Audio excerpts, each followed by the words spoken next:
దేహం గురువు గారు విశాఖపట్నం నుంచి చామంతి గారు అడుగుతున్నారు. పెళ్లిలో వధూవరులకు ఒకరి తలపై ఒకరు జీలకర్ర బెల్లం పెట్టుకుంటారు. దీని అర్థం ఏంటో తెలియజేయండి. సుముహూర్తము అన్న పేరిట ఈ జీలకర్ర బెల్లం ఈ మిశ్రమాన్ని శిరస్సు పైన ఒకరి నెత్తి పైన మరి ఒకరు పెట్టడం ఒక మాట. లోకంలో ఓ మాట ఉందండి, తల్లి శిరస్సు పైన చెయ్యి పెట్టి అలా నూనె రాచిన ఎడల జుట్టు పెరుగుతుంది, ఇల్లాల శిరస్సు పైన చెయ్యి పెట్టి నూనె రాచిన ఎడల ఉన్న జుట్టు ఊడుతుంది అని. కోపంతో లేదా ఏదైనా సాధించే నిమిత్తమై ఇల్లాలు ఇలా ప్రయత్నిస్తుంది అనే మాట కూడా వేళాకోళంగా చెబుతూ ఉంటారు. వివాహ వేడుకలలో రెండవ ప్రధాన ఘట్టంగా శిరస్సు పైన అమ్మాయి అబ్బాయి ఒకరి శిరస్సు పైన ఒకరు ఇలా చెయ్యి పెట్టి జీలకర్ర బెల్లము అనే మిశ్రమాన్ని బ్రహ్మరంధ్రం పైన ఉంచాలి.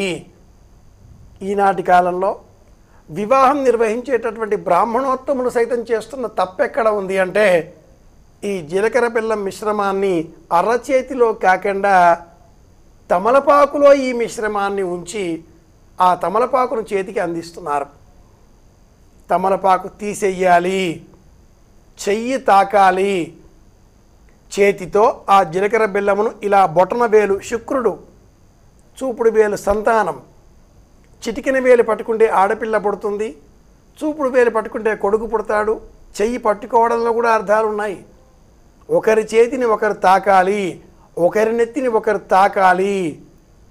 ఈ తాకడం అనేటటువంటి సంప్రదాయానికే ఒక న్యాయం అనే పేరు కూడా ఉంది. హస్తమస్తక న్యాయం 96 న్యాయాలలో ఒకటి. జీలకర్ర బెల్లము ఈ రెండింటిలో బెల్లం కుజుడికి ప్రతీక, జీలకర్ర చంద్రుడికి ప్రతీక.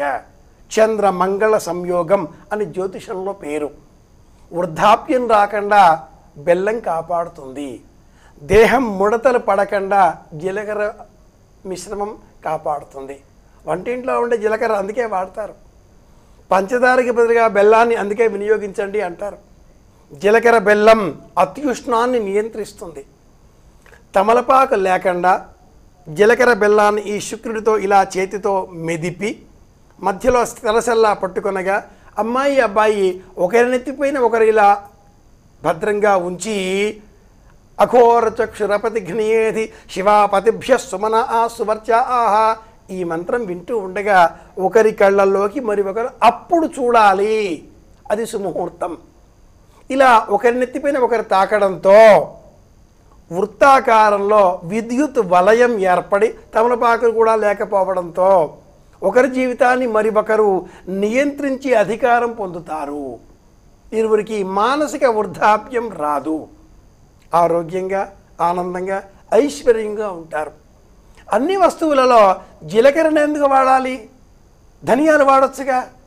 బెల్లమే ఎందుకు వాడాలి? పంచదార వాడొచ్చుగా. ఇలా అనేకులు మాట్లాడుతూ ఉంటారు. ఆయా పదార్థాలకు సంబంధించి అపారమైన జ్యోతిష విజ్ఞానం, సనాతన వైదిక ధర్మం ఈ ఇరువురు కలిసి ఒకే జీవితంగా మారడంలో వచ్చే అంతరార్థం ప్రయోజనం. ప్రజా సంతానం కలిగి ఉండడం, ధర్మ ప్రజా సంపత్త్యర్థం శ్రియముద్వహే ఈ సంకల్పంతో వివాహం ఉంటుంది. మొత్తం వివాహ మంటపానికి ఒకే మాట మూల సూత్రం అమ్మాయి, ధర్మ ప్రజా సంపత్త్యర్థం స్త్రియముద్వహే. ఈ సూత్రం పైన వివాహం ఉంది. అందులో ఇది సుముహూర్తం. సమయం చూసుకొని ఈ తమలపాకులు అడ్డు పెట్టడం, అమ్మాయిని అబ్బాయి అబ్బాయిని అమ్మాయి పరస్పరం ఈ మంత్రం చదువుతున్నప్పుడు చూసుకోకుండా కెమెరాల వైపు చూడడం. ఈ కారణం చేత కెమెరాల పెళ్ళిళ్ళు అవుతున్నాయి. మీడియా పెళ్ళిళ్ళు కావడంతో మీడియాలోనే రచ్చరచ్చ అవుతున్నాయి. పెళ్ళైన 2 నెలలకే అమ్మాయిది అమ్మాయి జీవితం, అబ్బాయిది అబ్బాయి జీవితం.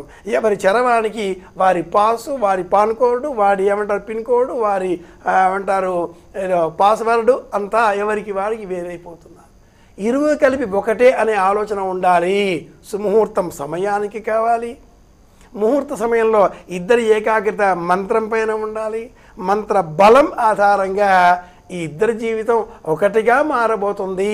హస్తమస్తక న్యాయం అన్న పేరిట నిర్వహించేదే మొత్తం వివాహంలో సమయం ఏది, ముహూర్తం ఏది? ఇదిగో జీలకర్ర బెల్లం, ఇది సుముహూర్తం. ఇది అయ్యాక గంటకి తాళి కట్టవచ్చు, 2 గంటలకి అక్షతారూపుల తలంబ్రాలు వేసుకోవచ్చు, ఇంకేమైనా ఎప్పుడైనా చేయవచ్చు, వాడి సమయం లేదు. ముహూర్తమే సమయం. కన్యాదానం ఎప్పుడైనా చేయవచ్చు, ఆ తర్వాత అరగంటకి. ప్రథమం మట్టుకు జీలకర్ర బెల్లం ఇది ప్రధానం.